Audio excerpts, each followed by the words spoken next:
महाकाय सूर्यकोटि समप्रभा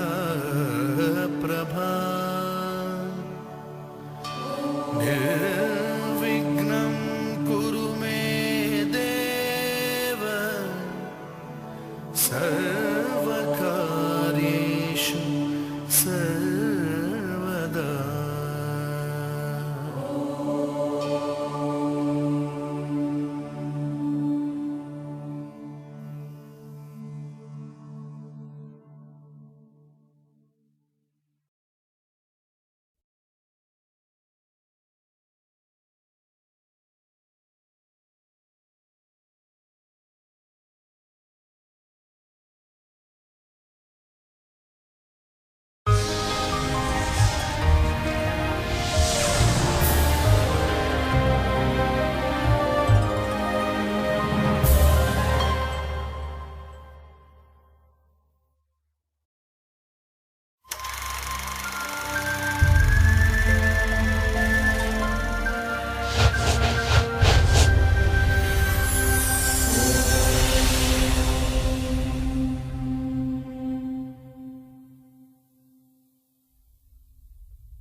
पुराणों के अनुसार श्री ब्रह्मदेव ने ब्रह्मांड की रचना की है।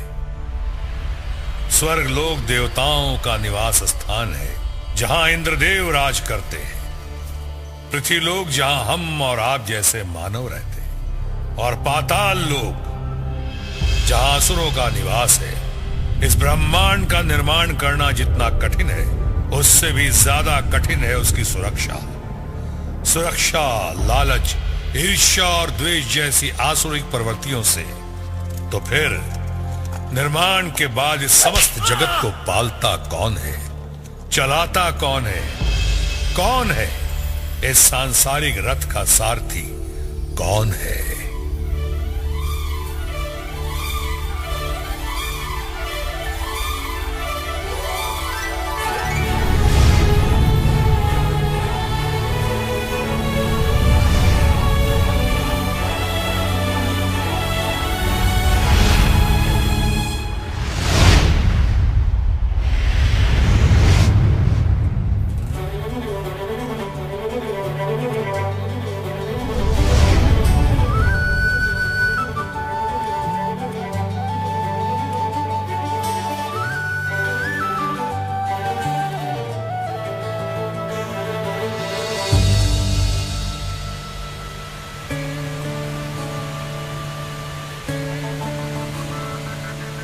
बहता पानी।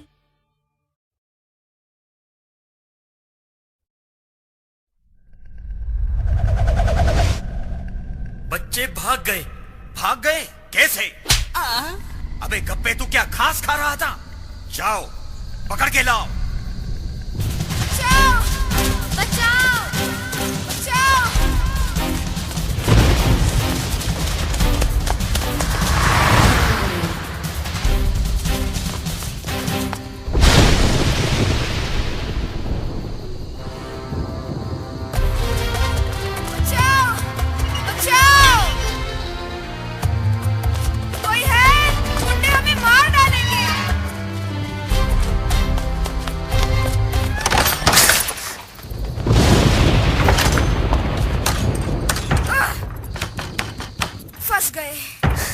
बेकार में ही यहाँ आए। अजय भैया देखो, भगवान कृष्ण। भगवान प्लीज हमारी मदद करो। मम्मी ने कहा था तुम मदद करते हो। भगवान प्लीज प्लीज। वो क्या मदद करेंगे? वो तो खुद हिलडुल नहीं सकते। तुम यहाँ आकर मेरी मदद करो। अब क्या हुआ? अंदर है, बदमाशों ने अंदर से बंद कर लिया है। तोड़ दो दरवाजा। सॉलिड लकड़ी का है, इसकी खोपड़ी की तरह। तो जला दो ना इसकी खोपड़ी को। अबे दरवाजे को। ठीक है, जला देते हैं। पॉपकॉर्न बन जाएंगे।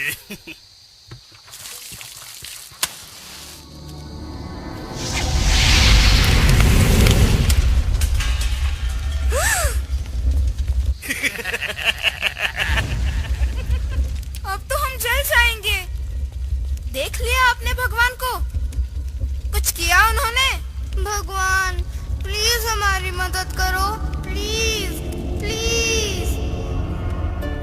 भगवान प्लीज हमारी मदद करो प्लीज प्लीज।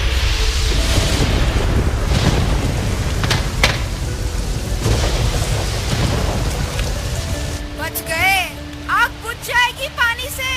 देखा, भगवान ने मदद की।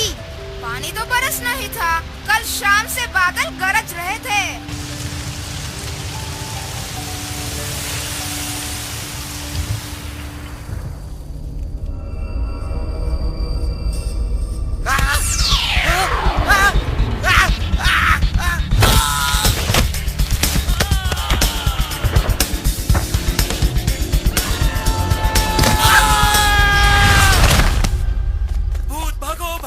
सुना, गुंडों के साथ साथ अब भूत भी।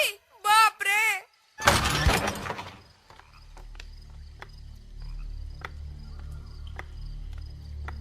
अरे डरो मत बच्चों, अब तुम सुरक्षित हो। वो गुंडे भाग गए। आप कौन है? अरे मैं तो पुजारी हूँ, भगवान का सेवक। आप ही ने हमें बचाया ना। नारायण नारायण। बचाने वाले तो वो है जिनकी तुमने प्रार्थना की थी, भगवान विष्णु। लेकिन मैंने तो भगवान कृष्ण की प्रार्थना की थी। वो भी तो भगवान विष्णु के अवतार है। मैं नहीं मानता, आप ही ने उन्हें भगाया होगा। मतलब भगवान सचमुच यहाँ आए थे हमें बचाने? हाँ, सच्चे मन से प्रार्थना करने वालों की भगवान हमेशा मदद करते हैं, यही सत्य है। नारायण नारायण। सब यही कहते हैं, मगर मैं आपके सत्य को नहीं मानता।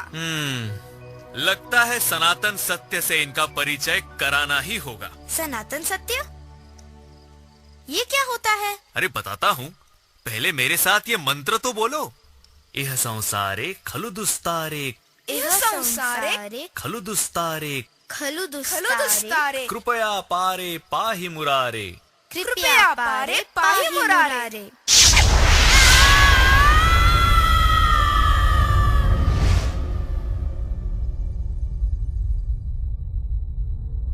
भैया, अपने आप को देखो तो बिल्कुल पंडित जी लग रहे हो।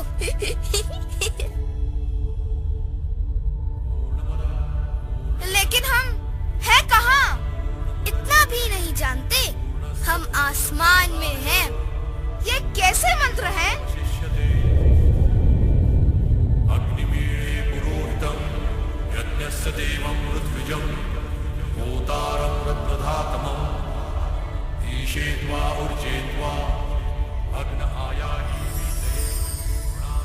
ब्रह्मदेव निद्रावस्था में है और वेदवाणी उनके मुख से निकली जा रही है।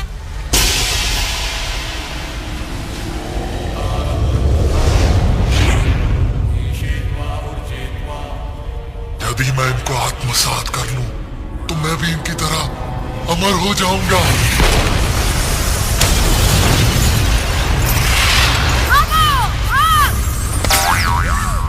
नारायण नारायण। आप कौन है? मैं?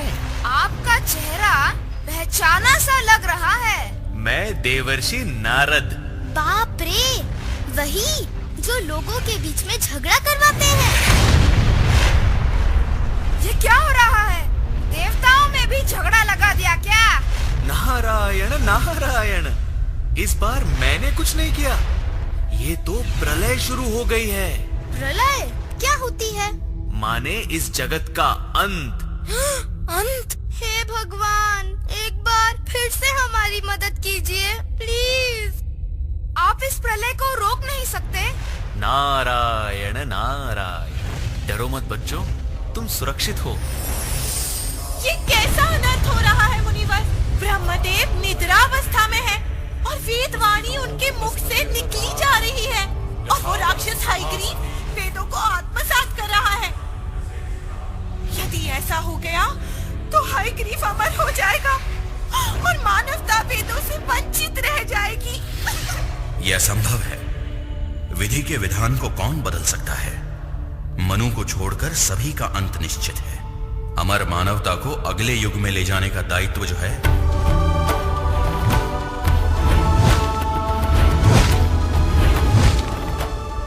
अब मुझे यह निर्णय लेना है कि मनु की भूमिका कौन निभाएगा। भगवान विष्णु!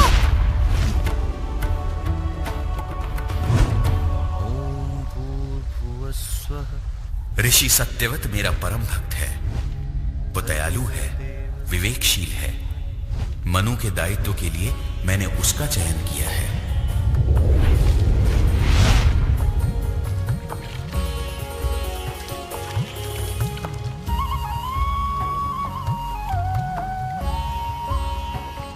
दया कीजिए महाराज, जल में फेंक देंगे तो बड़े मत्स्य मुझे खा जाएंगे।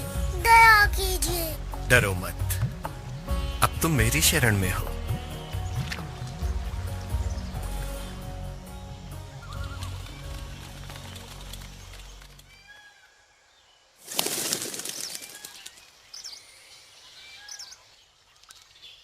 ऐसे क्या देख रहे हैं महाराज? आपका कमंडल तो मेरे लिए छोटा है, किसी बड़े पात्र में डाल दीजिए मुझे।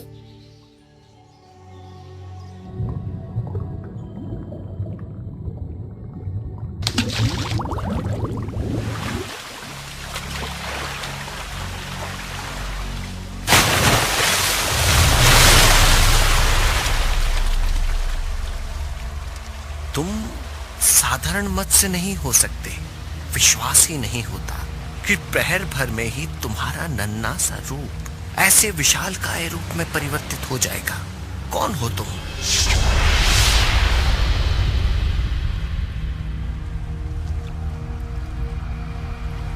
क्षमा कीजिए प्रभु, आपको पहचान नहीं पाया, किंतु धरती पर इस मत्स्य रूप में। मैं तुम्हें एक महत्वपूर्ण दायित्व सौंपने आया हूं। ध्यान से सुनो। आज के 7वें दिवस पृथ्वी को जल समाधि लेनी होगी। सब कुछ नष्ट हो जाएगा, किंतु तुम सुरक्षित रहोगे। मुझे क्या करना होगा प्रभु? सभी सप्तऋषियों, पशु पक्षियों, जड़ी बूटियों, पेड़ पौधे, अन्न बीजों को एकत्रित करके इसी स्थान पर प्रतीक्षा करो। एक नौका आकर तुम सबको सुरक्षित स्थान पर ले जाएगी। जाओ, समय कम है और कार्य अधिक।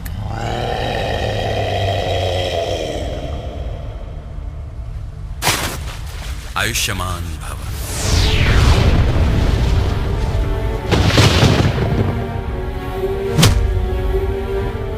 मूर्ख हयग्रीव, मुख नहीं खोलना, वेद तो जाएंगे ही, प्राणों से भी हाथ धोने पड़ेंगे।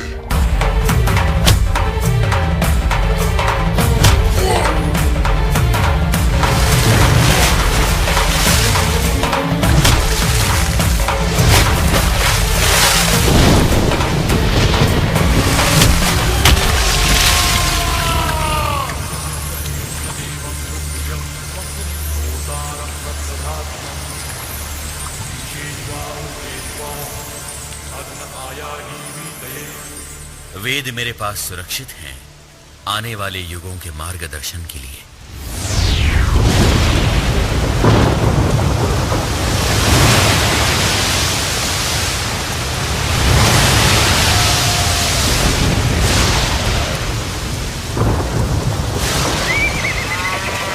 पानी उनके घुटनों तक पहुंच गया है। कहाँ है नौका? भगवान विष्णु ने जो वचन दिया है उसे तो पूर्ण होना ही है।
लीला अपरंपार है।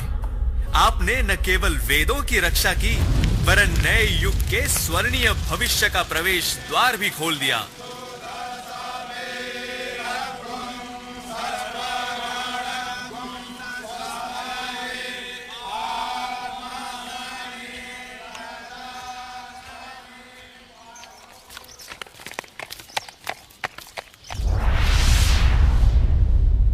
पृथ्वी लोक पर जनजीवन सुचारू रूप में चलता रहता है तो स्वर्ग लोक में भी शांति, प्रसन्नता और खुशहाली छाई रहती है। लेकिन आकाश पे छाए घने बादल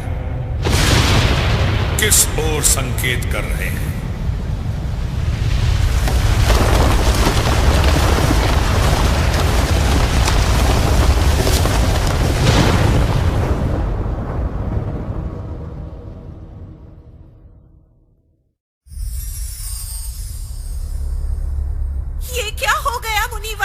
स्वर्गलोक में कल तक तो सब ठीक था, शांति, समृद्धि, आनंद, किंतु आज किस असुर की कुदृष्टि है ये किसी की कुदृष्टि नहीं सुंदरी, श्राप है दुर्वासा ऋषि का।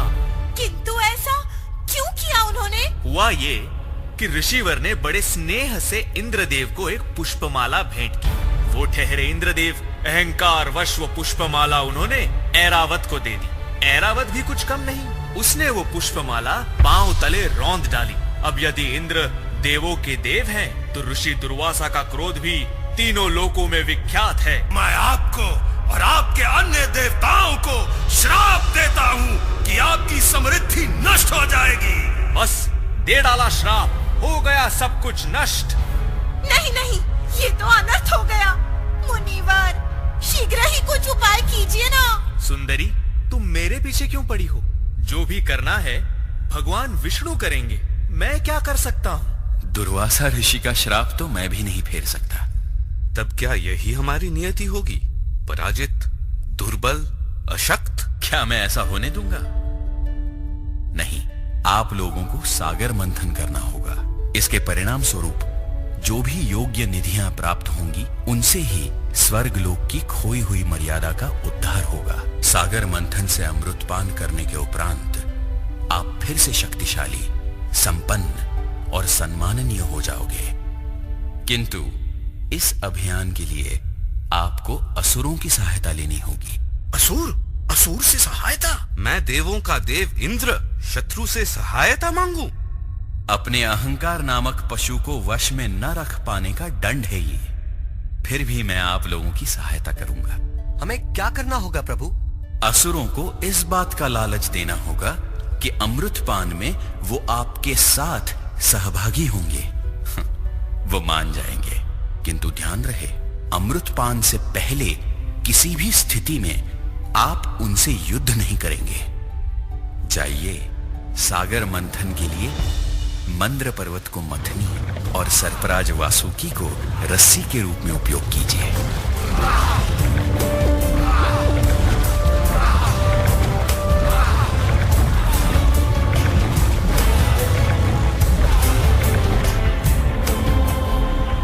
भगवान विष्णु ने एक विशाल काय कुर्मा यानी कछुए के रूप में अवतार लिया, ताकि कछुए की विशाल और सपाट पीठ पे मंद पर्वत को ठोस और स्थिर आधार मिले।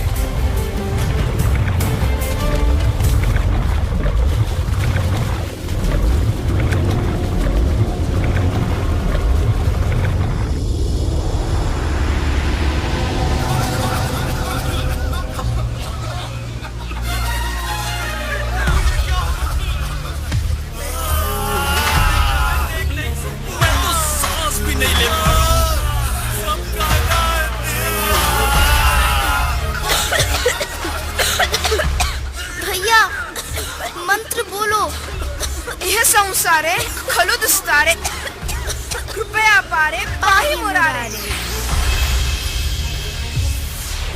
नारद मुनि, सागर से यह क्या निकल रहा है? हलाहल यानी विष। विष? तब तो देव मर जाएंगे। प्रभु, इससे पहले कि ये हलाहल हमारे प्राण ले ले, हमें बचाइए। भयभीत ना हो, भगवान शिव से प्रार्थना कीजिए। केवल वो ही ये विष पीकर आपकी सहायता कर सकते हैं। ओम नमः शिवाय, ओम नमः शिवाय, ओम नमः शिवाय, ओम नमः शिवाय, ओम नमः शिवाय, ओम नमः शिवाय, ओम नमः शिवाय।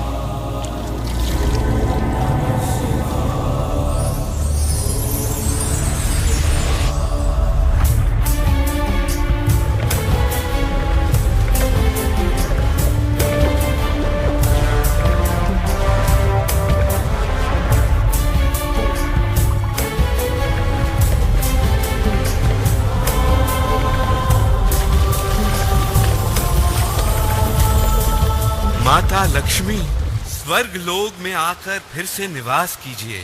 फिर से स्वर्ग लोक धन धान्य से संपन्न हो जाए। कृपा कीजिए माँ। यदि आप लोग चाहते हैं कि मैं सदा स्वर्ग लोक में रहूं, तो मैं भगवान विष्णुदेव की पत्नी के रूप में ही रहूंगी। हे भगवान, हमें इस विपदा से उभारिए। देवी, मैं तुम्हें अपनी पत्नी के रूप में स्वीकारता हूँ।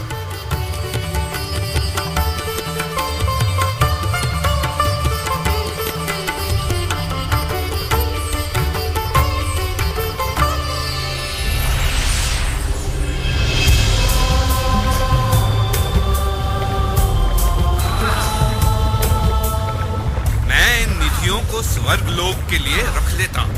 रख लो, इनमें हमारी कोई रुचि नहीं है। हमें तो अमृत की प्रतीक्षा है।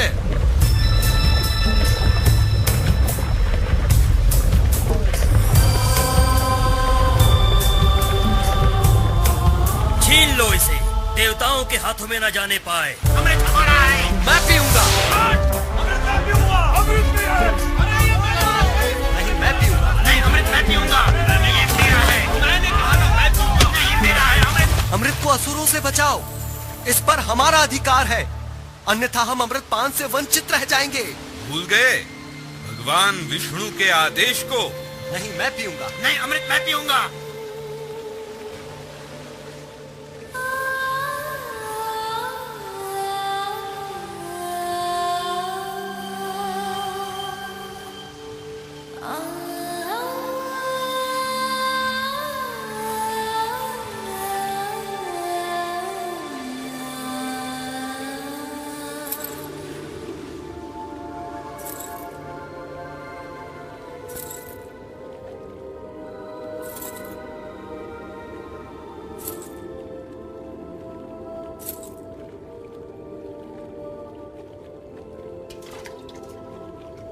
इस प्रकार लड़ने से क्या लाभ? अमृत तो सबके लिए है ना? आप कहें तो मैं आप सब में समान रूप से वितरित कर दूं। आप सबको अमृत पान कराकर मुझे बड़ी प्रसन्नता होगी। सुंदरी, तुम्हारे सुंदर हाथों से अमृत पान करके अमृत का आनंद ही कुछ और होगा। रुको, पहले देवों को तो पिला दूं। वाह, क्या मोहिनी सूरत है। हाय हाय, इसकी हंसी तो हमें मार डालेगी। हाँ, अरे अमृत भी नहीं बचा पाएगा। देखो, ये सुंदरी कोई और नहीं, विष्णु का मोहिनी रूप है। तुम्हारे साथ छल हुआ है। ऐसी धूर्तता, इतना बड़ा कपट, आक्रमण, सर्वनाश कर दो इन दुष्ट देवताओं का।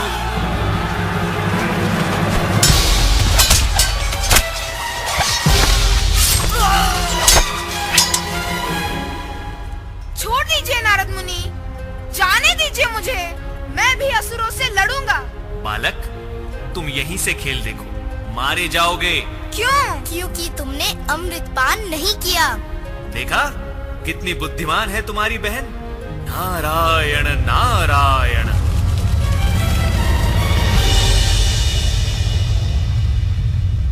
जैसा विष्णु भगवान ने कहा था, ठीक वैसा ही हुआ।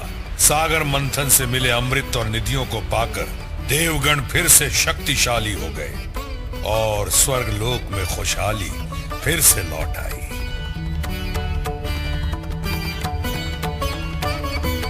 नारद मुनि, स्वर्गलोक में अब सब ठीक है, आनंद ही आनंद। अब देवों को किसी का डर नहीं। इंद्र! इंद्र! इंद्र, तुमने छल कपट से मेरे पुत्रों की हत्या की है। इस माँ की हाय तुम्हारा सर्वनाश करेगी। अभी अभी एक मुसीबत से निकले, अब एक और श्राप। नारद मुनि, कौन है ये? ऋषि कश्यप की पत्नी दिति, असुरों की माँ।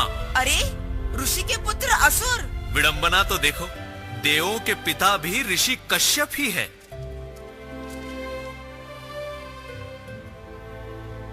जागिए स्वामी, आप अपने तप में मग्न हैं और मैं आपकी पत्नी पुत्र वियोग की अग्नि में भस्म हो रही हूँ।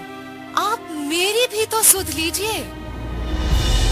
क्यों तुमने मेरी तपस्या भंग की? क्षमा करें, किंतु मेरी ही बहन के पुत्रों ने अपने ही भाइयों का वध किया है। आप मुझे वर दीजिए कि मेरे और भी पुत्र हों जो मिलकर इंद्र और उनके देवों का सर्वनाश कर सकें। तथास्तु, जा तेरे जुड़वा पुत्र होंगे। माता दिति को वर तो मिला, परंतु उनका वर मांगने का उद्देश्य और समय अशुभ था। इसीलिए हिरण्याक्ष और हिरण्यकश्यपु दुष्ट और अहंकारी बने। बड़े होने के साथ ही उनके जीवन का एक ही लक्ष्य था। इसी भांति मैं अपने भ्राता इंद्र का भी कष्ट दूर करूंगा। मुझे इतना शक्तिशाली बनना है कि तीनों लोक मेरा स्वामित्व स्वीकार करे। ओम ब्रह्मणे नमः, ओम ब्रह्मणे नमः, ओम ब्रह्मणे नमः, ओम ब्रह्मणे नमः, ओम ब्रह्मणे नमः।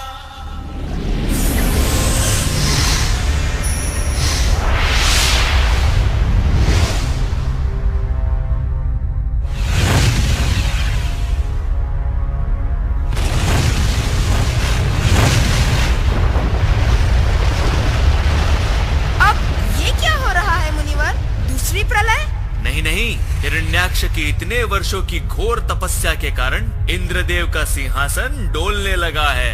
मुनिवर, अगर हम लोग कुछ मदद कर सकते हैं तो ठीक है, वरना चलते हैं भगवान विष्णु के पास। यह संसारे खलु। अभी इसका समय नहीं आया बालक। नारायण नारायण। मैं तुम्हारे तप और भक्ति से अत्यंत प्रसन्न हुआ। जो भी वर चाहो मांग लो। देवों के देव, मुझे ऐसा वरदान दीजिए कि मैं अजय अमर हो जाऊं। जिन देवों और पशुओं का मैं नाम लूं, वो मुझे मार न सके। तथास्तु। अब भ्राता इंद्र का कष्ट दूर करने का समय आ गया है।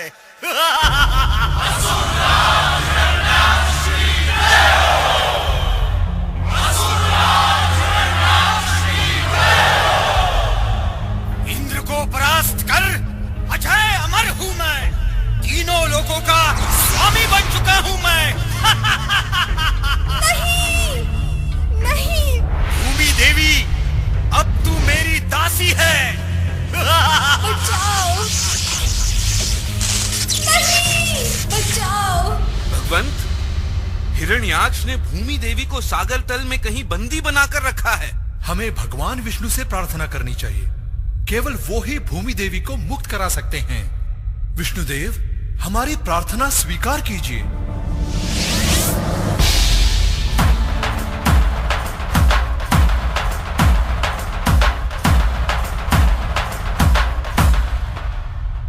भगवान विष्णु ने हमारी प्रार्थना सुन ली।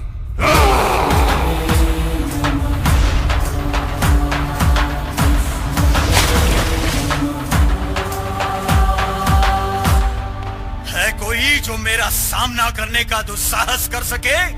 अजय अमर हूं मैं, तीनों लोगों का स्वामी। मुझे कोई पराजित नहीं कर सकता। नारायण नारायण। तुम्हारे अज्ञान पर मुझे हंसी आती है। जब तक तुम भगवान विष्णु को पराजित नहीं करते, तब तक तुम न अजय हो, न अमर, और ना ही तीनों लोकों के स्वामी। अज्ञानी तो तुम निकले नारद मुनि। ब्रह्मदेव का वरदान है मेरे साथ। अब मैं तुम्हारे विष्णु से अधिक शक्तिशाली हूँ। मुझसे भयभीत होकर छिप कर बैठा है कहीं।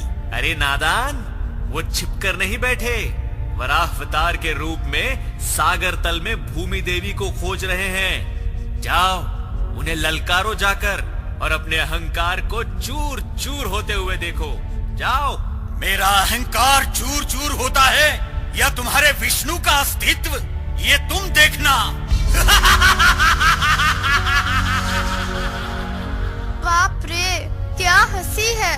मुझे बहुत डर लग रहा है। आपको डर नहीं लगता? नारायण नारायण।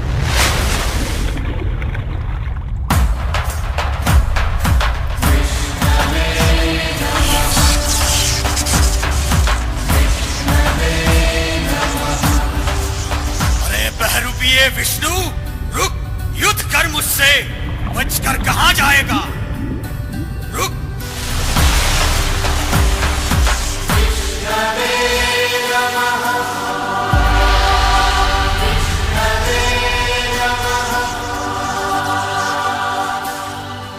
देवी, अब तुम स्वतंत्र हो। धन्यवाद प्रभु।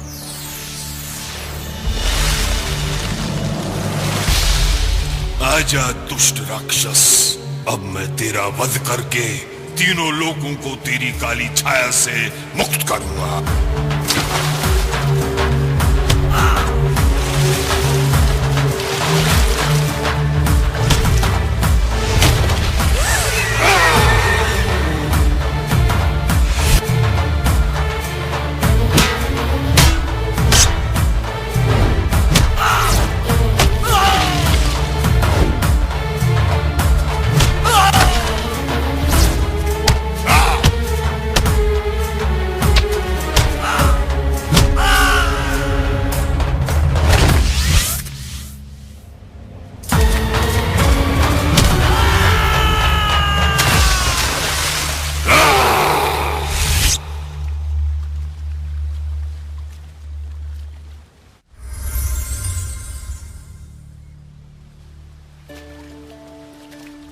लेकिन उसे तो वरदान था, कोई उसे मार नहीं सकता था।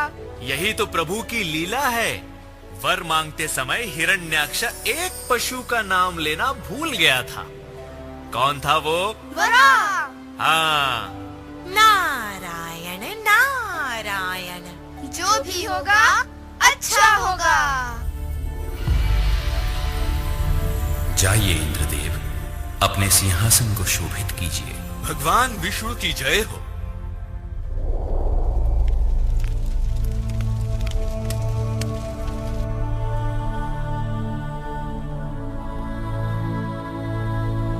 सावधान विष्णु, तुमने मेरे भ्राता हिरण्याक्ष की हत्या करके तीनों लोगों पर अधिकार किया है।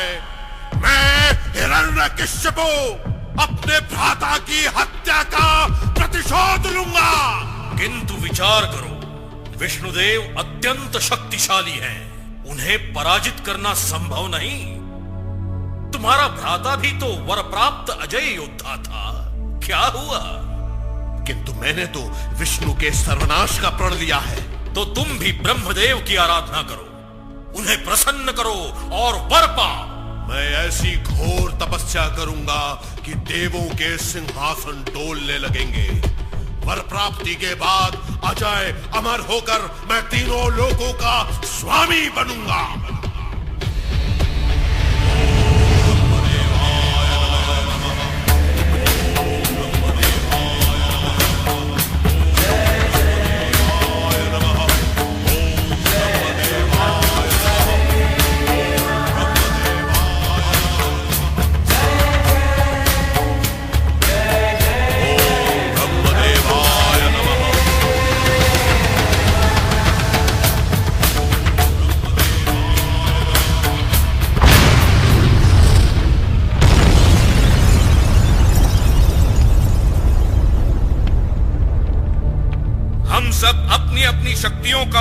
करके उसकी तपस्या भंग करेंगे।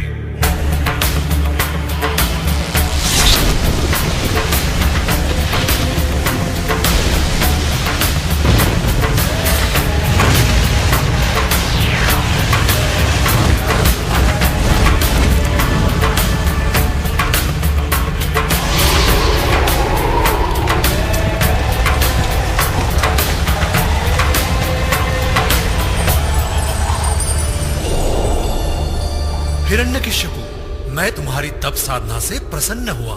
कहो, क्या वर मांगते हो? आप मुझे तीनों लोगों का सर्वशक्तिशाली प्राणी होने का वर दें। न देवता, न मनुष्य, न कोई पशु, न दिवस न रात्रि में, न अंदर न बाहर, न स्वर्ग लोक में न मृत्यु लोक में, न ही किसी शस्त्र से मुझे कोई परास्त कर सके। वर दीजिए भगवान, वर दीजिए। तथास्तु। सावधान कायर देवताओं,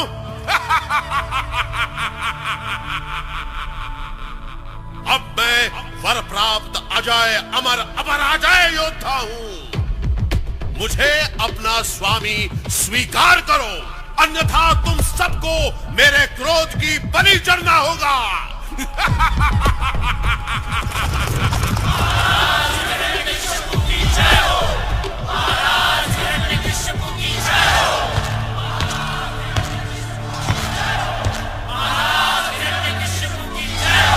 सैनिकों, ब्रह्मदेव ने स्वयं मुझे अजय अमर होने का वर दिया है। अब मैं तीनों लोकों का स्वामी हूं। जाओ, विष्णु के सभी मंदिरों को नष्ट कर दो, उसके भक्तों का सर्वनाश कर दो। केवल मेरा स्वामित्व स्वीकार करने वालों को ही अभय दान दो। जाओ, आदेश का पालन करो। महाराज हिरण्यकशिपु की जय हो।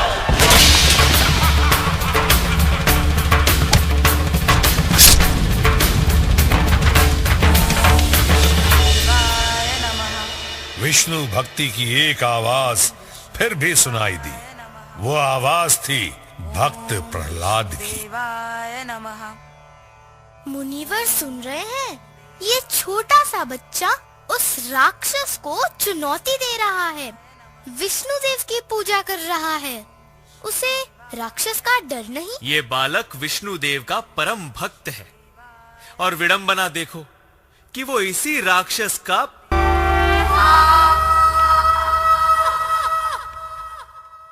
ओम विष्णुदेवाय नमः। ओम विष्णुदेवाय नमः।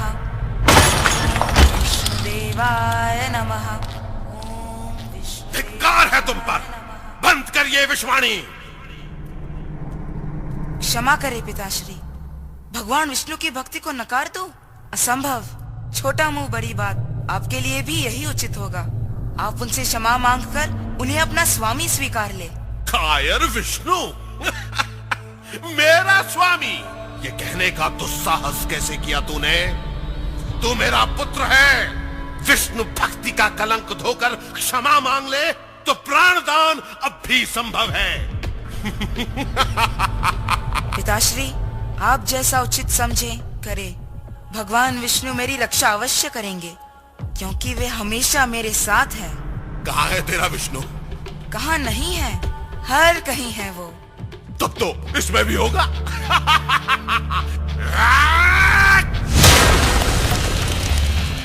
या इसमें, या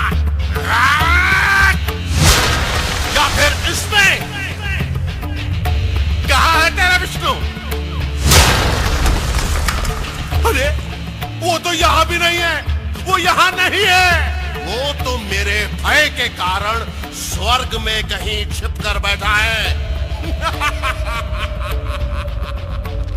अब अंतिम क्षण अपने विष्णु का स्मरण कर ले।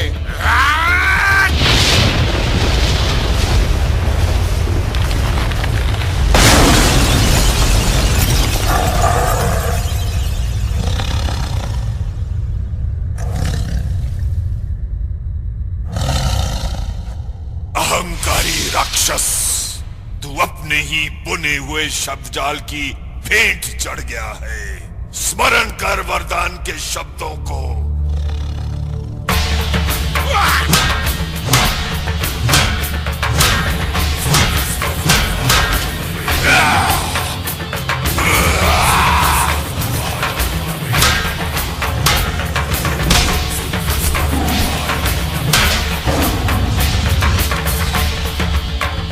मैं न देव हूं, न मानव, न पशु।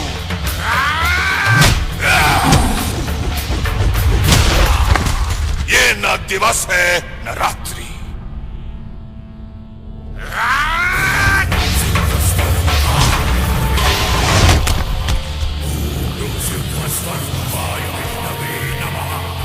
ये न अंदर है न बाहर, चौखट है। तू न आकाश में है न धरती पर, मेरी जंघा पर है। और मैं किसी शस्त्र से नहीं, अपने नखों से तेरा वध करूंगा।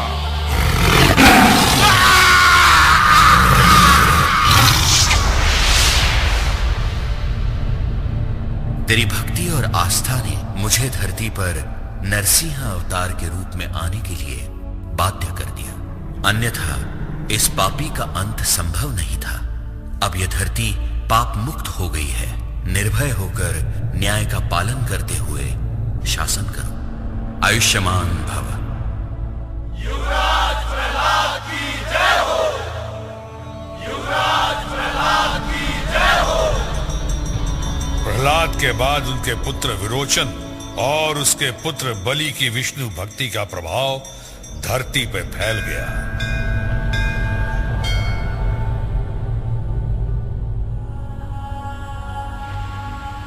विष्णु भक्ति के प्रभाव और प्रसार के कारण इंद्रदेव विचलित हुए और अंततः उन्होंने विष्णु भक्त विरोचन की हत्या कर दी।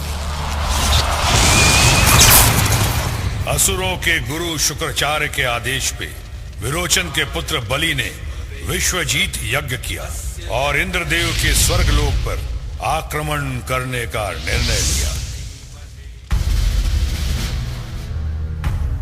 मुझे आशीर्वाद दीजिए गुरुदेव कि इंद्रदेव से अपने पिता की हत्या का प्रतिशोध ले सकूं। अग्निदेव ने तुम्हें जो शस्त्र भेंट किए हैं, उनके कारण अब तुम महाशक्तिशाली हो।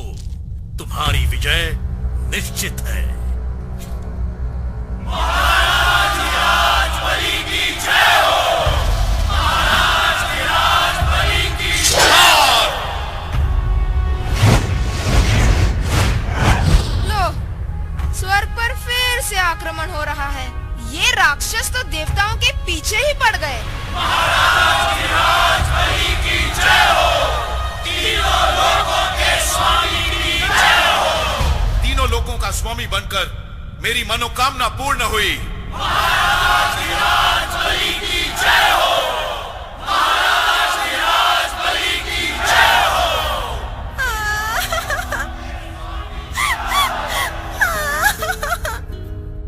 नारद जी, लगता है कोई अप्सरा रो रही है। ये अप्सराएं तो रोती ही रहती है। सत्य वचन। आओ उसी से पूछते हैं। यह संसारे खलु दुस्तारे, कृपया पारे पाहि मुरारे। सुंदरी, कहो क्या कष्ट है? कष्ट ही कष्ट है। बलि राजा ने स्वर्ग पर अधिकार कर लिया।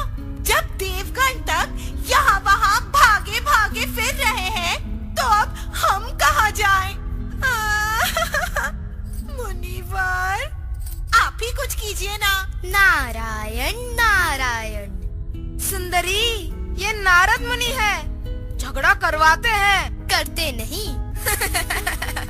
ये हंसी करने का समय है। क्या कहे सुंदरी, स्वयं इंद्रदेव इस दुर्दशा के उत्तरदायी है। देख लो, स्वयं उनकी माता अदिति कितनी क्षुब्ध है, अपने पुत्रों के संकट निवारण का प्रयास कर रही है। ओम विष्णवे नमः। ओम विष्णवे नमः। ओम विष्णवे नमः। ओम विष्णवे नमः। ओम विष्णवे नमः। ओम विष्णवे नमः। तुम्हारी भक्ति भावना से मैं कृतार्थ हुआ मां। क्या आज्ञा है? प्रभु, बलि और उसके असुरों का वध कीजिए और मेरे पुत्रों की रक्षा कीजिए। स्वर्ग में उनका छीना हुआ स्थान वापस दिलवाइए प्रभु। जो योग्य होगा करूंगा। मैं शीघ्र ही आपकी कोख से जन्म लेकर अपने भ्राताओं की रक्षा करूंगा।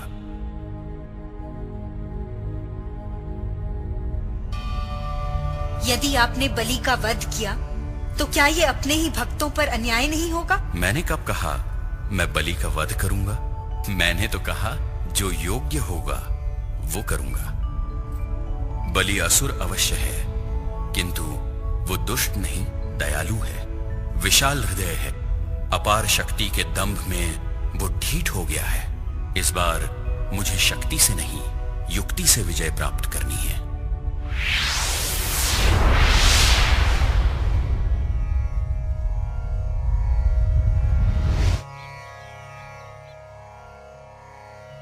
मेरे इस लघु रूप को देखकर शंका ना करें। जिस दिन बलि यज्ञ का आयोजन करेगा उस दिन मैं अपना वचन पूर्ण करूंगा। पधारिए ब्राह्मण देवता, पधारिए, आसन ग्रहण कीजिए।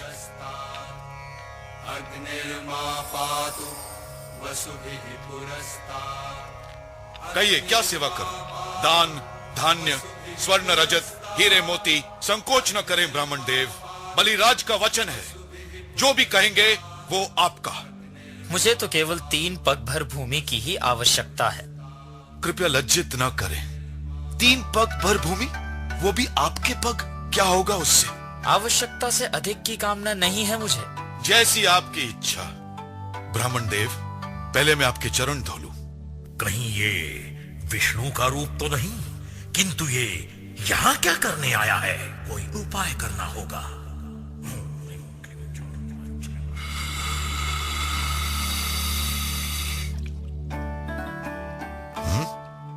जल क्यों नहीं आ रहा है? गुरु शुक्राचार्य, मैं जानता हूं कि आप इस जल का प्रवाह रोक रहे हैं, किंतु आप ये विधि को संपन्न होने से नहीं रोक सकते।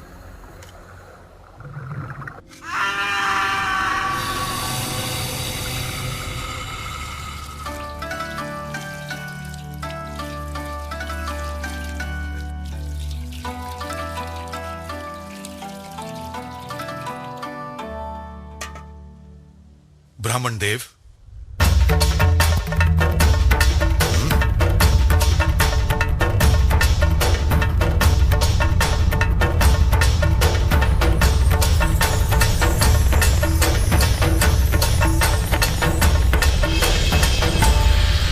ये विष्णु का छल है। मेरे 2 पग में ही स्वर्ग और मृत्युलोक समा गए। अब तीसरा पग कहां रखूं? अब तुम्हारे पास कुछ शेष नहीं है। तुम्हारा वचन तो अपूर्ण रह गया। तुमने हमारे महाराज के साथ छल किया है। आक्रमण! रुक जाओ! फेंक दो अपने शस्त्र। युद्ध नहीं होगा। प्राण देकर भी मैं अपना वचन पूर्ण करूंगा। हे भगवान विष्णु, आप अपना तीसरा पग मेरे सिर पर रखिए। प्राणों से अधिक मूल्यवान मेरे पास और कुछ नहीं।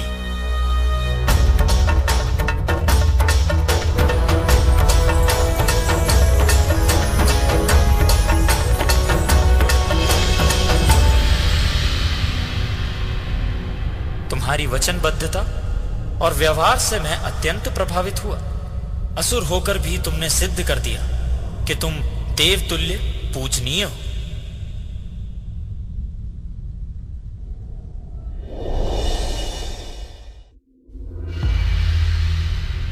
ऐसी पवित्र आत्मा को मैं अपमानित नहीं करना चाहता। वामन अवतार के रूप में मैंने स्वर्ग और पृथ्वी पर अधिकार कर लिया है। तुम पाताल लोक पर एक दयालु और न्यायप्रिय शासक के भांति शासन करो। जो आज्ञा भगवान। आयुष्मान भव।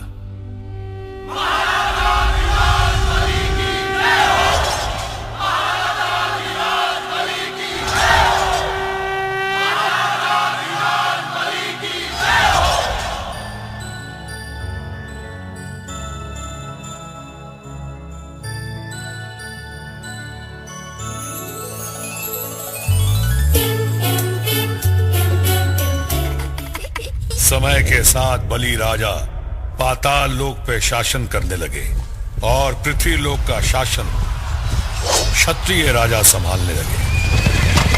वे सत्ता पाकर अहंकारी हो गए और निर्बल लोगों पे अत्याचार करने लगे। लोगों की करुण पुकार सुनकर भगवान विष्णु ने ऋषि जमदाग्नि और उनकी पत्नी माता रेणुका के पुत्र के रूप में अवतार लिया।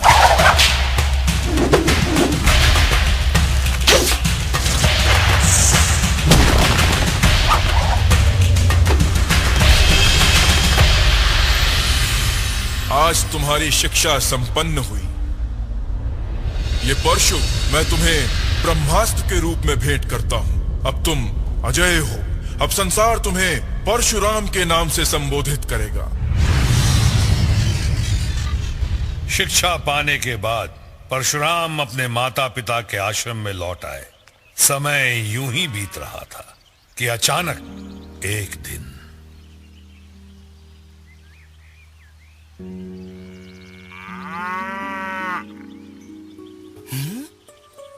कैसी चमत्कारी गाय है। घड़ी भर में सैकड़ों सैनिकों की भूख मिटा दी।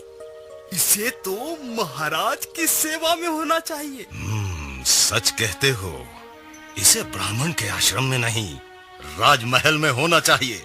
आपके चरण रज से ब्राह्मण की कुटिया पवित्र हुई महाराज। ब्राह्मण देवता, आपकी कामधेनु हमें चाहिए। जितनी भी स्वर्ण मुद्राएं आप उचित समझें मांग लें। महाराज, ब्राह्मण के जीवन में स्वर्ण मुद्राओं का क्या मूल्य, और फिर कामधेनु हमारी माता के समान है। माँ को बेचा नहीं जाता महाराज। तो राजा के आदेश की अमानता का परिणाम भी देख लो। सैनिकों, कामधेनु को राजमहल में ले जाओ। एक पग भी आगे बढ़ाया तो मृत्यु निश्चित है।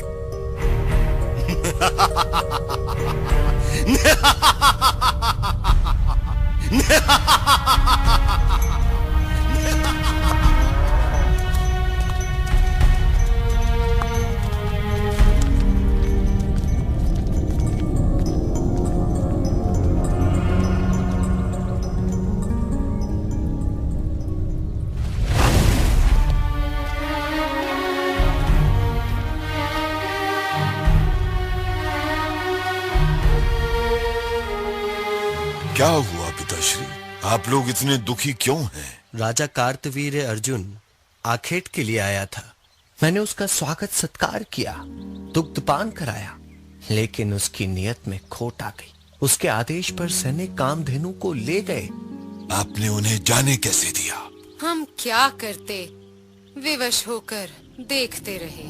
किंतु मैं विवश नहीं हूँ। राजा हो या महाराजा, कुछ भी करके मैं कामधेनु को वापस लाऊंगा। राजा का वध भी करना पड़े तो भी। ब्राह्मण का धर्म युद्ध करना नहीं, धर्म और ज्ञान का प्रसार करना है। अब क्षत्रियों के अत्याचार का अंत करना भी मेरा धर्म है। क्षत्रियों के सर्वनाश का प्रण करता हूँ। कल का सूर्योदय कामधेनु इसी आश्रम में देखेगी।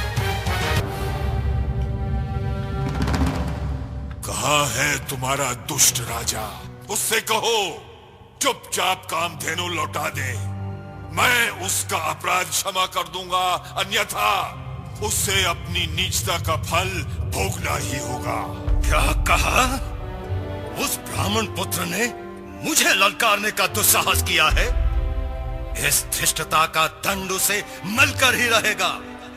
परशुराम का सिर राजमहल के द्वार को शोभित करेगा।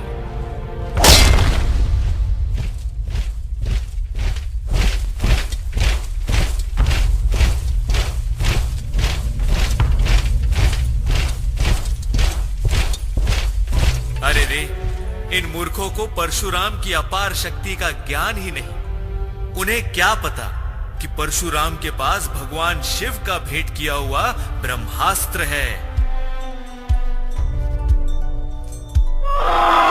जाओ, उसे बंदी बनाकर ले आओ।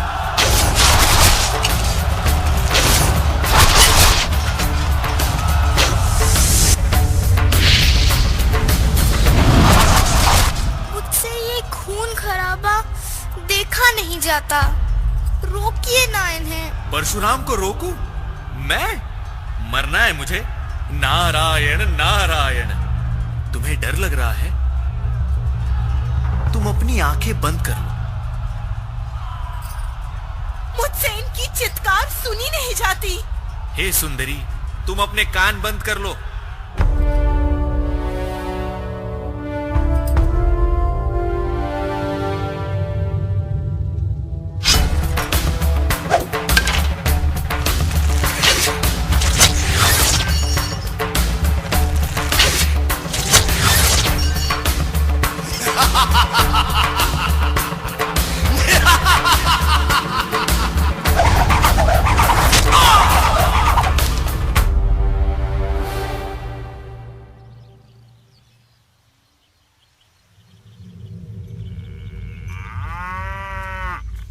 इधर परशुराम ने प्रतिज्ञा पूरी कर कामधेनु के साथ आश्रम लौट आए, परंतु उधर महल में शोक छाया हुआ था। जब तक हम अपने पिता की हत्या का प्रतिशोध नहीं ले लेते, अन्न जल नहीं ग्रहण करेंगे। इस ब्राह्मण पुत्र को शिष्टाचार का पाठ पढ़ाना ही होगा।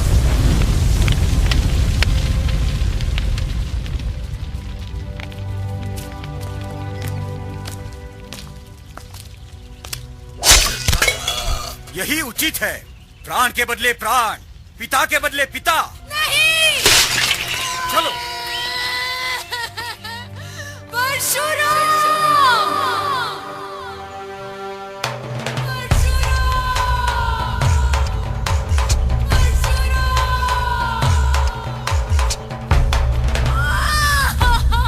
उन राजपुत्रों ने तुम्हारे पिता की हत्या कर दी।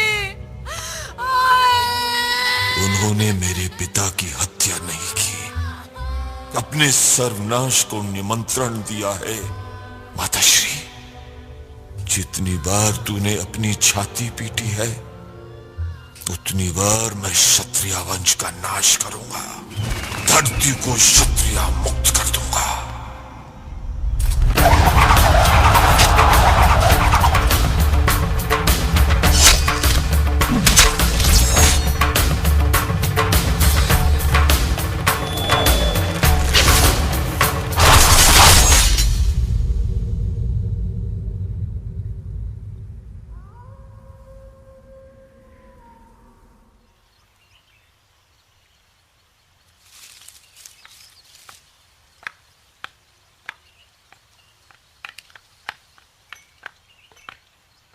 पधारिए ऋषिवर। इस ब्राह्मण की कुटिया में आने का कैसे कष्ट किया? तुमने जो संकट उत्पन्न किया है उसका निवारण करने आया हूं परशुराम। तुमने तो उन क्षत्रियों के मन में भी आतंक भर दिया है जो दयालु और चरित्रवान है। तुम ये भूल गए कि संसार रूपी रथ को चलाने के लिए ब्राह्मण और क्षत्रिय दोनों की आवश्यकता है। इन दोनों के बिना संसार असुरक्षित है परशुराम। तुम्हें प्रायश्चित करना होगा। मेरे पास प्रायश्चित का एक ही उपाय है कि मैं अपना शेष जीवन त्याग और तपस्या में व्यतीत कर दूं, और आप वो भूमि स्वीकार कीजिए जो मैंने क्षत्रियों से छीनी है। यही सतमार्ग है परशुराम। आयुष्मान भव। चलो, अच्छा हुआ, खून खराबा तो खत्म होगा। उन्होंने क्षत्रिय राजाओं को अच्छा सबक सिखाया। अब शायद ये अत्याचार नहीं करेंगे, है ना नारद मुनि? अरे नारद मुनि कहाँ गए? नारायण नारायण।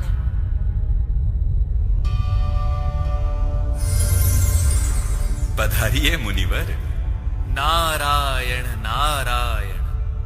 आपकी मधुर मुस्कान के पीछे मन की दुविधा भी देख रहा हूं। तब तो प्रभु क्षत्रियों के मन में परशुराम का भय और आतंक भी देख रहे होंगे। यही स्थिति रही तो धरती पर त्राही त्राही मच जाएगी प्रभु। सत्य वचन देवऋषि, धरती की सुरक्षा अति आवश्यक है। मेरे ही क्रोध का परिणाम है तो मुझे ही कोई उपाय करना होगा। कैसे प्रभु? क्षत्रियों के मन से भय निकालकर उनकी मान मर्यादा लौटाकर एक ऐसे आदर्श शासक का अवतार लूंगा जिसकी न्यायप्रियता, त्याग और कर्म उसे मर्यादा पुरुषोत्तम की महानता प्रदान कर सके। और वो अवतार था दशरथ नंदन श्री राम। कैसा दुर्भाग्य कि मुझे स्वयं अपने पुत्र राम को वनवास भेजना पड़ रहा है। भरत भी तो आप ही का पुत्र है और आप ही ने मुझे वचन दिया था कि मैं जो चाहूं मांग सकती हूं। तो मैंने मांग लिया कि मेरा पुत्र भरत अयोध्या का राजा बने और राम को 14 वर्ष का वनवास मिले। पिताश्री, आपके वचन का सम्मान करना तो हमारा धर्म है। आपके आदेश का पालन होगा। किंतु इस दुर्योग का आभास तक नहीं था मुझे क्षमा कर पुत्र, मुझे क्षमा कर। पिताश्री, मुझे लज्जित न करें, बस मुझे आशीर्वाद दीजिए।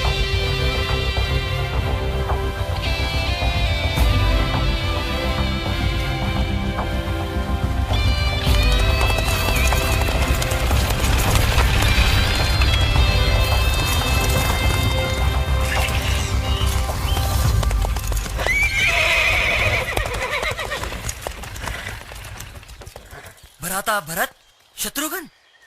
माता कैकेयी के कृत्य से हम बहुत दुखी हैं। उन्हें क्षमा कर दीजिए। ऐसा क्या किया है उन्होंने?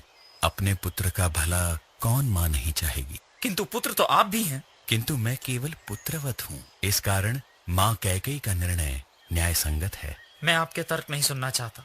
आप लौट चलिए, अपना राज्य संभालिए जिस पर केवल आपका अधिकार है भ्राता, केवल आपका। और पिताजी ने जो मां कैकेयी को वचन दिया है उसका क्या होगा? मैंने जो अपने पिता को वचन दिया है उसका क्या? नहीं, तुम लोग जाओ। मेरा वापस लौटना असंभव है। तो आपके सिंहासन पर बैठकर उसका अपमान करना मेरे लिए भी असंभव है। ये तो कोई उपाय नहीं हुआ भरत। उपाय है भ्राता, आप हमें अपनी खड़ाऊ दे दीजिए।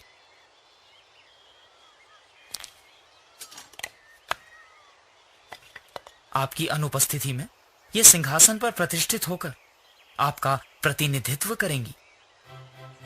तुम्हारे जैसा अनुज पाकर मैं धन्य हुआ भरत। जाओ, मेरा आशीर्वाद तुम्हारे साथ है।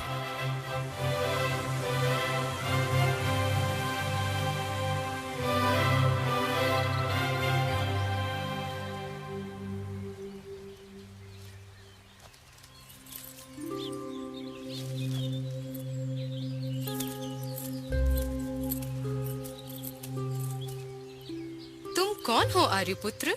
मैं अयोध्या का राजकुमार राम हूँ देवी। तुम्हारे तेज, गरिमा और सुंदरता से मैं बहुत प्रभावित हुई। मैं तुमसे ब्याह करना चाहती हूँ। क्षमा कीजिए, मैं आपसे ब्याह नहीं कर सकता। मेरा ब्याह हो चुका है। ये है मेरी पत्नी सी। यदि मैं इसका वध कर दूं, तब तो करोगे मुझसे ब्याह? भूल जाओ अपने दिवा स्वप्न को। तो देख लो, ये स्वप्न है या सत्य।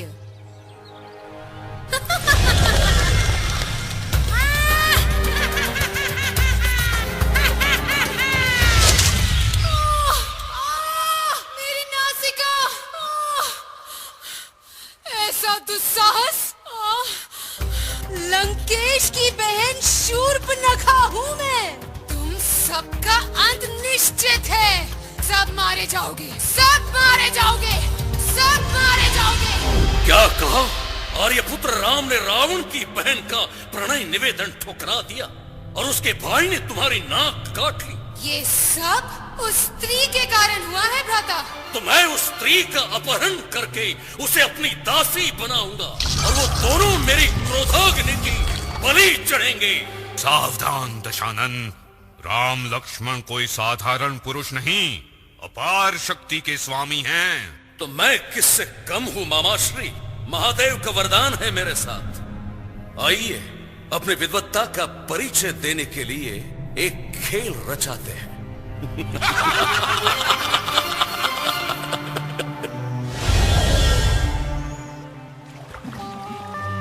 मामाश्री, आप मायावी स्वर्ण मृग का रूप धरकर उन्हें आखेट के लिए आकर्षित कीजिए।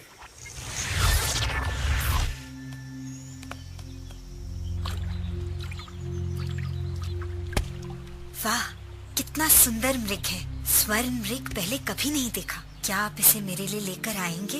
पहली बार मुझसे कुछ मांगा है, लाना ही पड़ेगा। लक्ष्मण, सावधान रहना।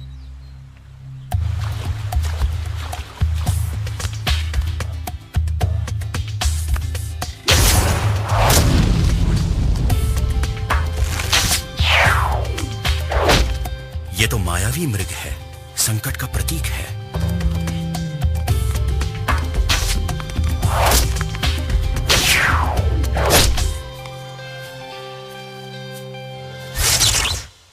बचाओ! लक्ष्मण बचाओ! बचाओ! भ्राता लक्ष्मण, वो संकट में है, जाओ उनकी सहायता करो। निश्चिंत रहो माता सीता, वो पुरुषोत्तम है, सुरक्षित है। बचाओ! लक्ष्मण बचाओ! बचाओ! लक्ष्मण बचाओ! क्या तुम्हें उनकी गुहार सुनाई नहीं देती? लक्ष्मण! जाओ, मेरा आदेश है, जाओ, मेरे स्वामी की सहायता करो। सचमुच परम सुंदरी है, ये मेरे स्वर्ण महल की शोभा बढ़ाएगी। ये दासी नहीं, रानी बनने के योग्य है। माता, किसी भी स्थिति में ये रेखा पार मत कीजिएगा।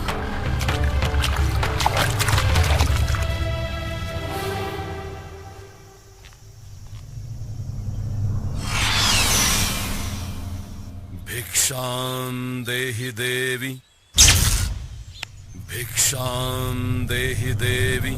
रुकिए ब्राह्मण देवता, मैं अभी आई। आयुष्मती भवा। तुम सीता को अकेला छोड़कर क्यों आ गए? आप ही ने सहायता के लिए गुहार लगाई थी। माता सीता के आदेश पर ही मैं यहाँ आया। ओह, अब समझा, ये कोई मायावी छल था। सीता संकट में है। भिक्षां देहि देवी।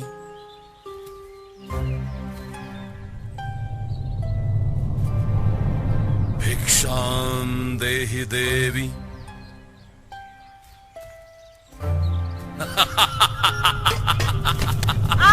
छोड़ दे दुष्ट कपटी पापी, तू साधु नहीं हो सकता। साधु नहीं सुंदरी, मैं हूँ रावण लंकेश। छोड़ दे मुझे। श्री राम, लक्ष्मण, बचाओ, बचाओ, श्री राम,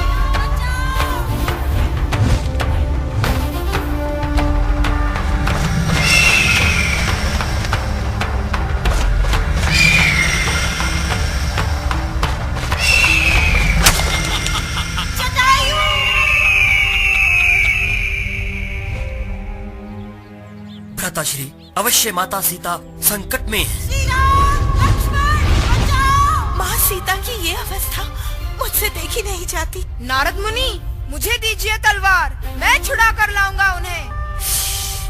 धीरे बोलो भैया, रावण सुन लेगा तो डर जाएगा।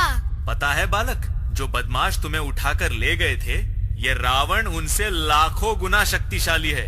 इसीलिए भगवान को ही युद्ध करने दो। भैया देखो, आहा, हनुमान जी आ गए, अब आएगा मजा।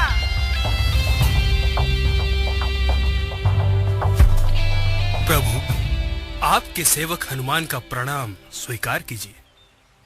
मुझे आपकी सेवा का अवसर प्राप्त हुआ, मेरा सौभाग्य है।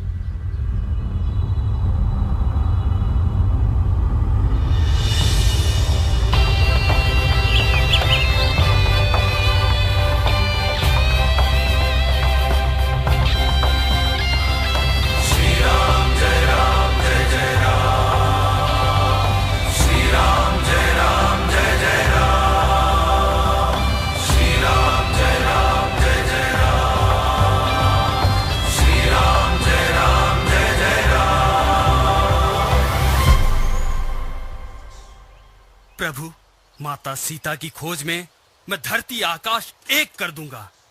मुझे आशीर्वाद दीजिए। मेरा आशीर्वाद तुम्हारे साथ है, जाओ। बोलो सियावर रामचंद्र की जय। पवन पुत्र हनुमान की जय। राम का लेके नाम करेंगे, चलो राम का काम। श्री राम जय राम, श्री राम जय राम, जय जय राम। राम का लेके नाम करेंगे, चलो राम का काम। श्री राम जय राम, जय जय राम। श्री राम जय राम, जय जय राम। राम ही शक्ति, राम ही भक्ति हो। राम ही शक्ति, राम ही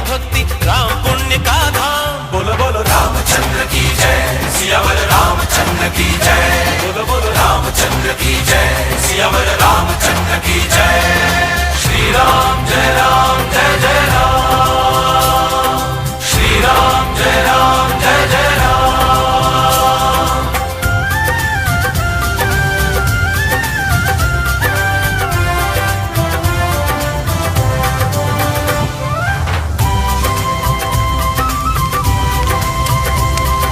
राम बाण या राम दूत हो सदा विजय ही पाया।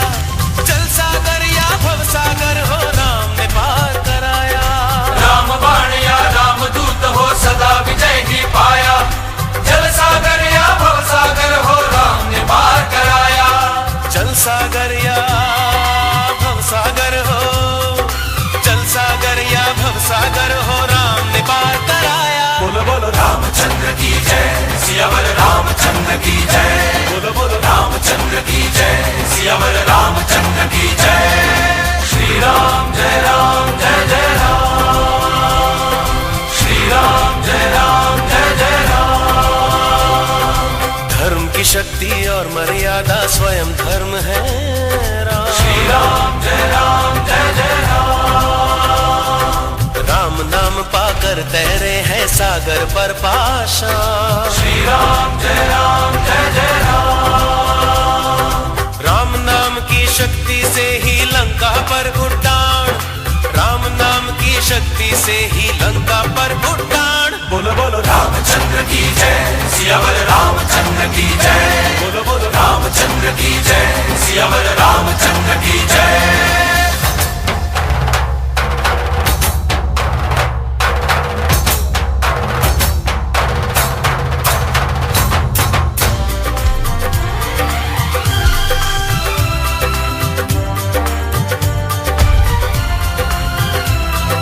श्री राम जय राम जय जय राम।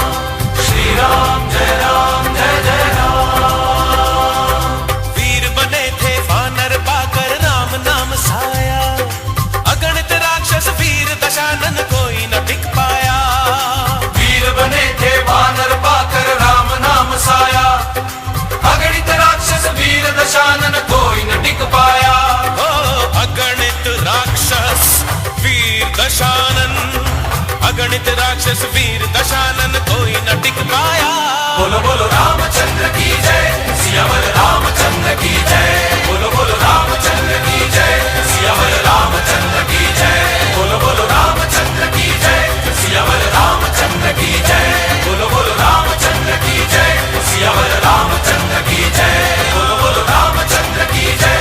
सियावर रामचंद्र की जय। बोलो बोलो रामचंद्र की जय। सियावर रामचंद्र की जय। बोलो बोलो रामचंद्र की जय। सियावर रामचंद्र की जय। 14 वर्ष के वनवास के बाद जब श्री राम अयोध्या वापस लौटे तो पूरी अयोध्या नगरी में खुशी और उत्सव का वातावरण छा गया। पूरे नगर में दिवाली मनाई गई। श्री राम ने राम राज्य की स्थापना की जो अपने आप में एक मिसाल बन गई।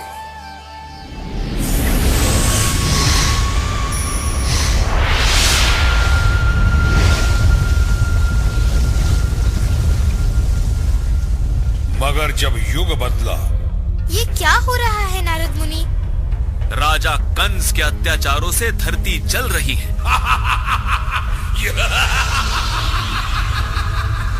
भगवान, क्या अत्याचार और अन्याय सहना ही मेरी नियति है? क्या कंस के पापों का कोई अंत नहीं? मेरी रक्षा कीजिए प्रभु। भूमि देवी की दुर्दशा देखकर भी आप कुछ भी नहीं करेंगे? कंस जैसे असुर कब तक भूमि देवी का अपमान करते रहेंगे? उत्तर दीजिए भगवान। चिंता न करो देवी, कंस का अंत निकट ही है। शीघ्र ही मैं कंस की बहन देवकी के 8वें पुत्र के रूप में जन्म लूंगा। एक ऐसा अवतार जो धरती को पाप मुक्त करेगा और मानवता को आदर्श जीवन की राह दिखाएगा। दुष्ट पापी, सुन, तू जिस बहन के ब्याह पर प्रसन्न हो रहा है, उसी के कोख से जन्मा 8वां पुत्र तेरे काल का कारण बनेगा। देवकी और वसुदेव को बंदी बनाकर काल कोठरी में डाल दो।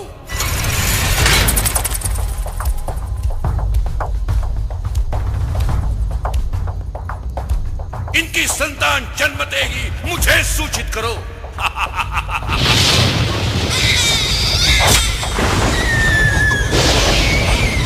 एक एक का वध करना है। नारद मुनि, 8वीं संतान ही क्यों? भगवान इसके पहले क्यों नहीं आते? ये तो प्रभु की लीला है, तो वो ही जाने।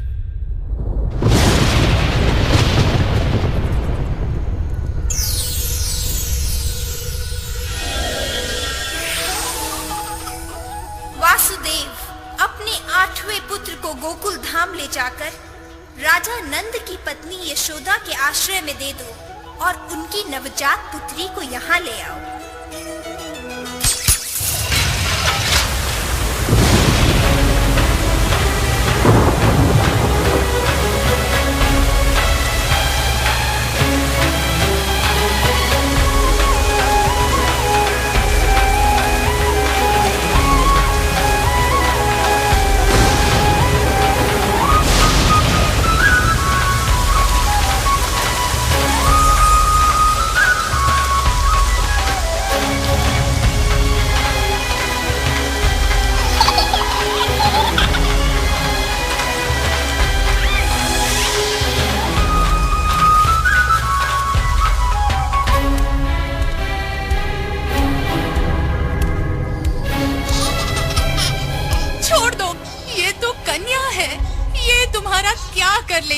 किंतु है तो तुम्हारी 8वीं संतान।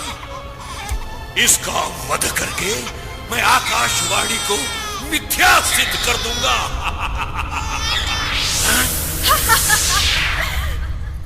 पापी राक्षस, अब तू अपनी मृत्यु की प्रतीक्षा कर। तेरा काल जीवित है और सुरक्षित है।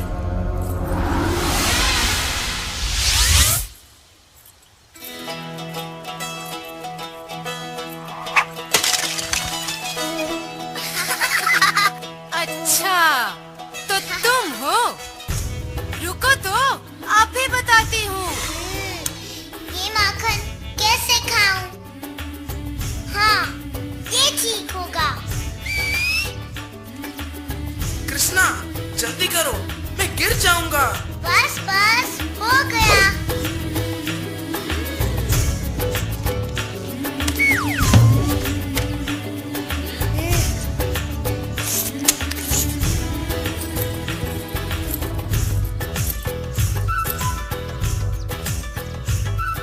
सच बोलो, तुमने माखन खाया ना? मैया, मैं नहीं माखन खायो। झूठ। मुंह खोलो, मुंह खोलो, नहीं तो मार पड़ेगी।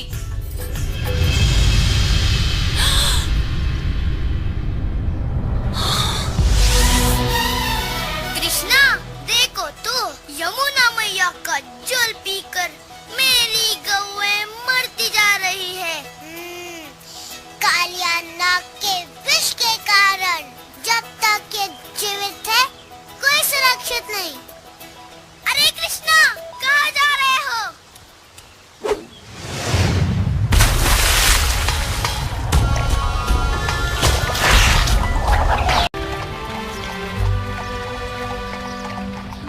कितना सुंदर है अपना नगर। सब महाराज की कृपा है राजकुमार।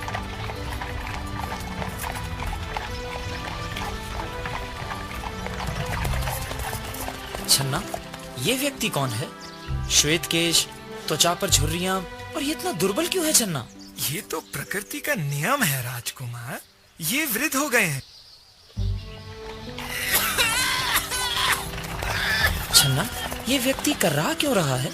ये कुष्ठ रोग से पीड़ित है राजकुमार। कैसा रोग? इसे क्यों हो गया है? किसी को भी हो सकता है। ये तो शरीर है, विकार की आशंका तो बनी रहती है राजकुमार। सभी को? जी राजकुमार, सभी को।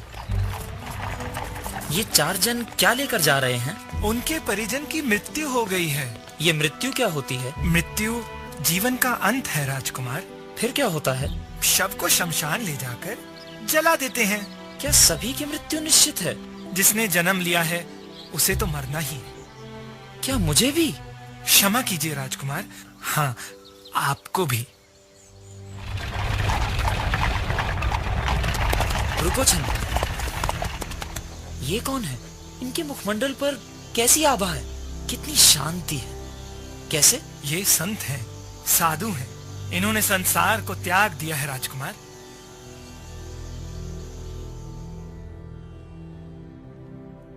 दुख और पीड़ा के अंत के लिए मुझे भी इस सांसारिक जीवन का त्याग कर सनातन सत्य के दर्शन करने हैं।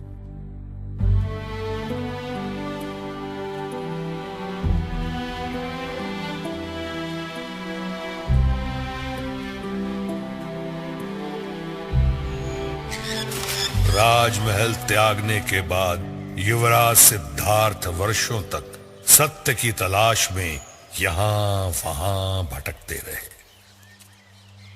अंततः एक बोधि वृक्ष के नीचे तपस्या करते समय उन्हें अपने प्रश्नों के उत्तर मिल गए। सत्य के दर्शन के बाद उन्हें निर्वाण प्राप्त हुआ और युवराज सिद्धार्थ गौतम बुद्ध के रूप में प्रसिद्ध हो गए। शीघ्र ही बुद्ध के शिष्यों की संख्या बढ़ने लगी। उनके प्रवचनों और सत्संगों के द्वारा लोगों को 8 पदों का ज्ञान होने लगा। इच्छाएं ही दुख का कारण है। इच्छाओं को त्याग कर जीवन की सार्थकता और सत्य का आलिंगन करो, पीड़ा मुक्त हो जाओ। हिंसा को त्याग कर अहिंसा को अपनाओ। अहिंसा और प्रेम से ही आनंद की अनुभूति संभव है। वाह, कितना सुंदर और आनंददायी प्रवचन है। पर बड़ी दुख की बात है कि अब भी कुछ दुर्जन ईर्ष्यावश भगवान के अहित की कामना करते हैं। नारायण नारायण। महाराज, बुद्ध के उपदेशों से प्रभावित होकर सैनिक उसकी अहिंसा अपनाने लगे हैं। हमारे अस्तित्व के लिए बुद्ध का अंत आवश्यक है। इस हाथी को मादक पदार्थ खिलाकर मत मस्त कर दो। छोड़ दो इसे बुद्ध पर। हो जाने दो बुद्ध और उसके उपदेशों का अंत।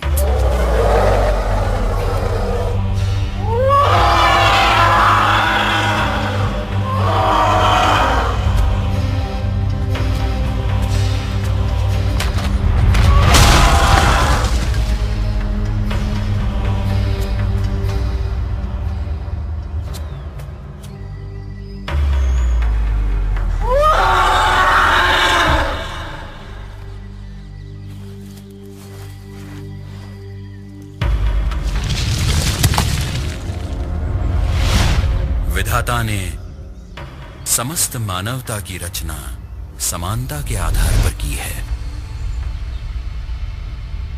ये कैसी विडंबना है कि मानवता को सत्य की दिशा देने के लिए भगवान को भी कितनी पीड़ा सहनी पड़ी। तो क्या हुआ? अपने उद्देश्य में सफल तो हुए ना। जनसाधारण ही नहीं, राजा महाराजा तक उनके सामने नतमस्तक हो रहे हैं। केवल इस देश में ही नहीं, दूर विदेशों में भी लोग उनके उपदेशों को अपना रहे हैं। बुद्धं शरणं गच्छामि।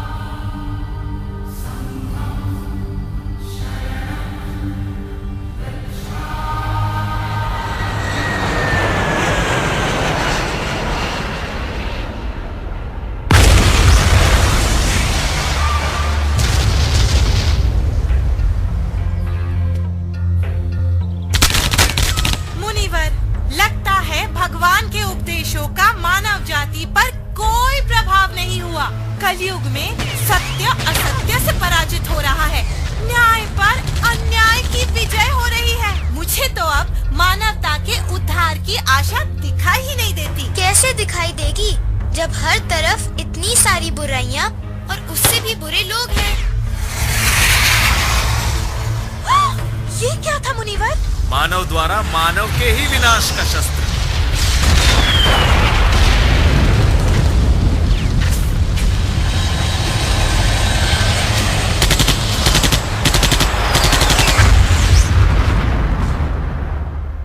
ये आज हमारा आने वाला कल होगा।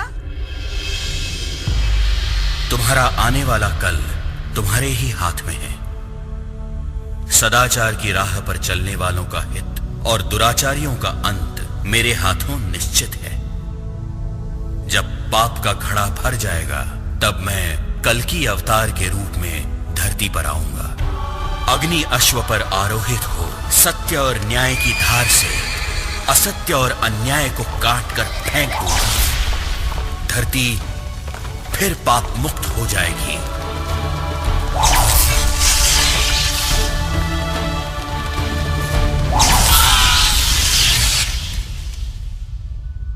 मानवता एक ऐसे युग में प्रवेश करेगी जहां सत्य, न्याय और चरित्र की बागडोर से संसार रूपी रथ चलेगा। सेवक का प्रणाम स्वीकार कीजिए प्रभु।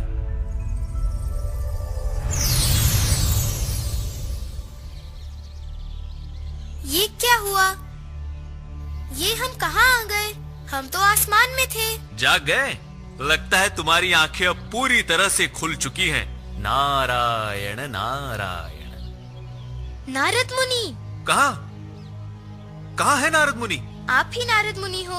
मैं नारद मुनि? अरे मैं तो पुजारी हूँ, भगवान का सेवक। ऐसे कैसे? आप ही ने हमें स्वर्ग की सैर कराई। वहाँ हमने विष्णु भगवान के दर्शन किए, उनके 10 अवतार देखे। वाह, कितना सुंदर सपना देखा तुमने। सपना नहीं, वो सच था।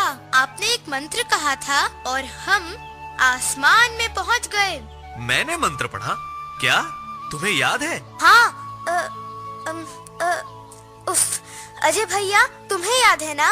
हाँ। इस समथिंग संसारे। अरे मुझे भी याद नहीं। हमने देखा कि विष्णु भगवान ने धरती की रक्षा की जैसे उन्होंने हमारी की थी। अब तो मानते हो ना कि भगवान विष्णु ने तुम्हें बचाया, तुम्हारी रक्षा की, और ये भी कि सच्चे मन से प्रार्थना करने वालों की भगवान हमेशा मदद करते हैं। हाँ। नारायण नारायण। अरे सुबह हो गई है, तुम्हें घर नहीं जाना? हाँ। भूत। मम्मी, पापा। अजय, आरती, तुम्हें कुछ हुआ तो नहीं? होता कैसे? हाँ, भगवान विष्णु ने जो हमें बचाया। भगवान विष्णु? हाँ सच्ची, पुजारी जी से पूछ लो। अरे पुजारी जी कहाँ गए? अभी तो यहाँ थे।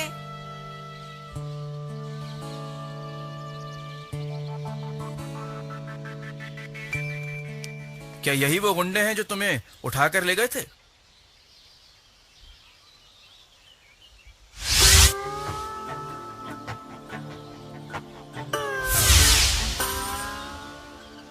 हाँ। चलो ले जाओ इन्हें।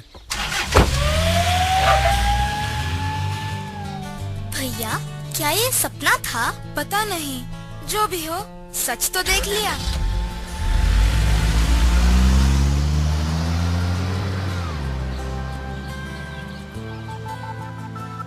नारायण नारायण। मुसीबत में फंसे बच्चों को पुजारी के रूप में नारद मुनि ने विष्णु भगवान के पालनहार होने के सारे रूपों से परिचित ही नहीं कराया, बल्कि उस विश्वास को भी बल दिया कि पृथ्वी का पालनहार हमेशा सबके भले के लिए आज भी तैयार है। यदा यदा हि धर्मस्य ग्लानिर्भवति भारत अभ्युत्थानम अधर्मस्य तदात्मानं सृजाम्यहम् परित्राणाय साधूनां विनाशाय च दुष्कृतां धर्म संस्थापनार्थाय संभवामि युगे युगे।